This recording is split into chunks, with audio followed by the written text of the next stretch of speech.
Assalamualaikum warahmatullahi wabarakatuh, and hi, my name is Afiqah Binti Mansor, and I have a groupmate which is one Farhanim Binti Azmin and also Rabihatus Saadah Binti Ahmad. So we will present about the Islamic Real Estate Investment Trust i-REITs. So in this video, which is my part, I will present about the what is the i-REITs, the feature of i-REITs, Sharia principle used in the i-REITs, and also the Muslim jurists' opinions about i-REITs. So I hope you guys enjoy this video. So let's see, what is i-REITs? i-REITs is a collective investment scheme in a real estate that combines the best feature of real estate and trust fund. i-REITs is the Sharia version of the conventional REITs. In November 2005, the Malaysian government, through the Security Commission Malaysia SC, issued guidelines for the i-REITs. These guidelines provide the guidance for the market players on Sharia compliancy in developing and managing i-REITs. These guidelines also serve to complement the existing guidelines on REITs. Now let's see what is the future of i-REITs. Compared to the conventional REITs, the income of i-REITs must be from the Sharia permissible activity.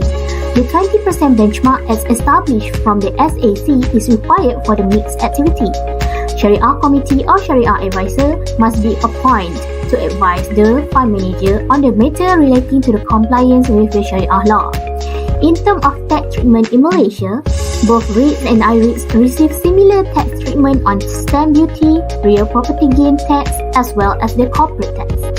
The regulatory framework is also similar for both, with the exception that i-REITs must be compliant with the Sharia requirement. Next, let's see the Sharia principle used in the i-REITs. These activities below are considered as the Sharia non-permissible: stockbroking or share trading in Sharia non-compliant security, manufacture or sale of tobacco-based product or related product, gambling or gaming, manufacture of sale of non-halal product or related product, conventional insurance, entertainment activity that are non-permissible, financial service based on the riba, and hotel also resort. i-REITs is considered to fulfill Sharia principle in capital market as long there is no breach to the principle even when the REITs is designed as the conventional investment instrument. For example, we can see a conventional industrial estate REITs may be deemed a Sharia compliant if there are no Sharia prohibited goods manufactured in the vicinity, no conventional borrowing is undertaken by the REITs, and that the REITs does not undergo Sharia prohibited transaction. So it can be analog as the Sharia compliant share. In this case, the REITs will be listed under the Sharia compliant security list. In Sharia, this i-REITs is designed as to be the Sharia instrument from the initial construction, so that it shall fulfill Sharia principle in the capital market and be listed in the desk at all times. Moving on to the opinion of Muslim jurists on i-REITs. Professor Dr. Azmin bin Hassan, a professor from the University Al-Azhar, described that Sharia-based perspective is where the asset used in Islamic product are really transacted in bonds, not only used as conduit to obtain the same result as the conventional product, while the Sharia-compliant perspective is where asset use may be utilized to reach the same effect like the conventional product. So, it's illustrate apply to financing instruments. Similar understanding can analog apply to the REIT as well. Sharia scholars generally allow for multi-lease property to have a non-permissible activity as long as they are below the certain threshold. Analogous to the definition of Reksadana Sharia compliant mutual fund in Fatwa, Islamic REITs has to abide by the principle and regulation of Sharia law. The form of akad are first between REITs participation unit holder as the capital provider with the investment manager. Second, between investment manager as the agent of the capital provider and the investee. Hi and Assalamualaikum. My name is Farhanim Binti Azmin and my matric number is 2019322293. So I will be presenting about the comparison between Islamic REITs and conventional REITs, and then I will proceed and explain more about the structure of i-REITs. First, let's start with the comparison between Islamic REITs and conventional REITs. First, income from real estate. Conventional REITs, there is no restriction, anything is legal. For the Islamic REITs, restricted to Sharia compliant usage of real estate asset. Second, income from other assets. For the conventional REITs, there is no restriction, anything is legal. For the Islamic REITs, restricted to Sharia compliant investment in other assets such as sukuk. Third, business activities allowed in real estate. For the conventional REITs, no restriction, anything is legal. For example, casino, gambling and selling wine. Next, Islamic REITs, restricted to Sharia compliant usage of real estate asset. Next is the insurance for properties. For the conventional REITs, conventional insurance with insurance companies as permitted by trustee. For the Islamic REITs, the manager has to be concerned about the availability of Islamic insurance before going to the conventional insurance. Next, appointment of Sharia advisor. Conventional REITs, there is no necessity for any Sharia advisor. Islamic REITs should assign a Sharia advisor to conformity with Sharia condition. Let's take a look at the i-REIT structure. According to the structure, monitoring of Sharia compliance is carried out by Sharia Advisory Board. The function of Sharia Advisory is to assess regularly on Sharia compliant aspect in the activity and operation of the Islamic REITs. Normally, the concept used in i-REIT is wakalah. In the wakalah model of Islamic REITs, unit holders appoint a trustee to serve as a custodian for all the assets of the Sharia compliant REITs. On behalf of the unit holders, trustee appoint the management company to invest fund in properties. Both the trustee and management company earn fees for their services. In addition, property manager are also managing and controlling the asset of i-REITs, preparing budget and also maintaining the financial record. Under the wakalah-based Islamic REIT structure, the fees consist of management fee, maintenance and management fee, trustee fee, Sharia advisor, member fee, and lastly is the fund expenses. Assalamualaikum warahmatullahi wabarakatuh, and hi, my name is Rabihatus Saadah Binti Ahmad. My metric number is 2019310415.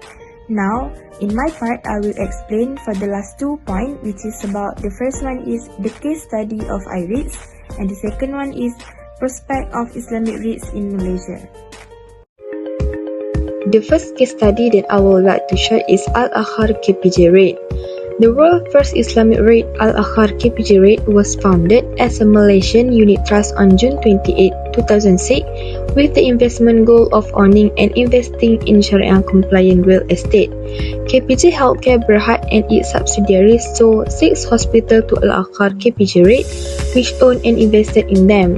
The 6 hospitals are Ampang Puteri Specialist Hospital Building, Damansara Specialist Hospital Building, Johor Specialist Hospital Building, Ipoh Specialist Hospital Building, Puteri Specialist Hospital Building, and the last one is Selangor Medical Center Building. The designated Sharia Committee endorsed and authorized these properties as Sharia compliant real estate. So, in other words, Al-Akhar KPJ REIT is wholly dependent on the performance and operations of the KPJ Group for its revenue. For KPJ and its subsidiary firms, they will focus on hospital administration, healthcare technical services, hospital building and commissioning, nursing and healthcare professional continuous education, pathology services, central procurement and retail pharmacy. It is expected that being the single tenant of the properties and long-term player in the healthcare industry, KPJ Group is able to provide a stable rental income to the Al-Akhar KPJ REIT. Next, in order to protect the unit's holder interest, Amanah Raya Berhad was appointed as the trustee.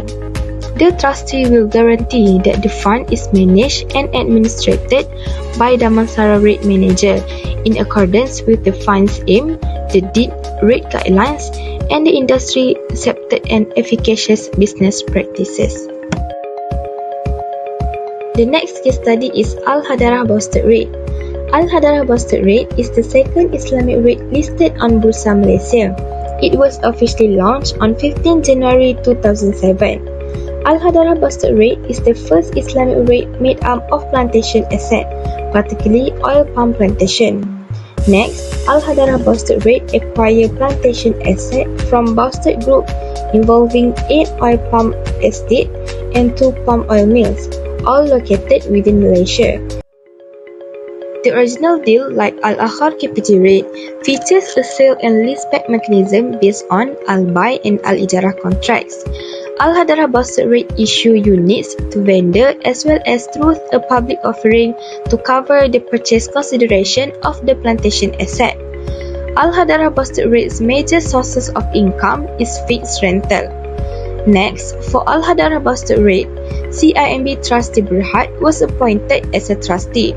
Lastly, all of the plantation assets are rented back to the supplier, who are essentially Busted Group entities, which is mean the entire rental income of Al-Hadarah Busted REIT under the Ijarah agreement is derived from only 3 parties that are within the Busted Group.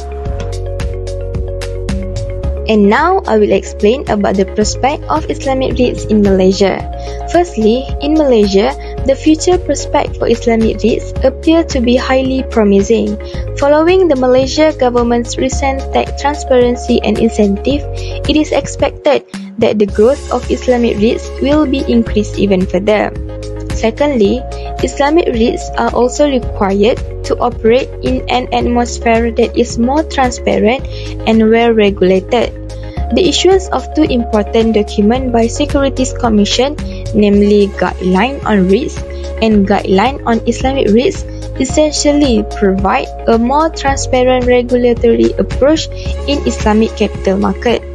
And lastly, Islamic REITs, as they are known in Malaysia, are high-quality asset that can create a consistent stream of cash flow, and that is because they have a stable tenant portfolio. Finally, I think that's it from us. I hope you guys enjoyed this video and thank you.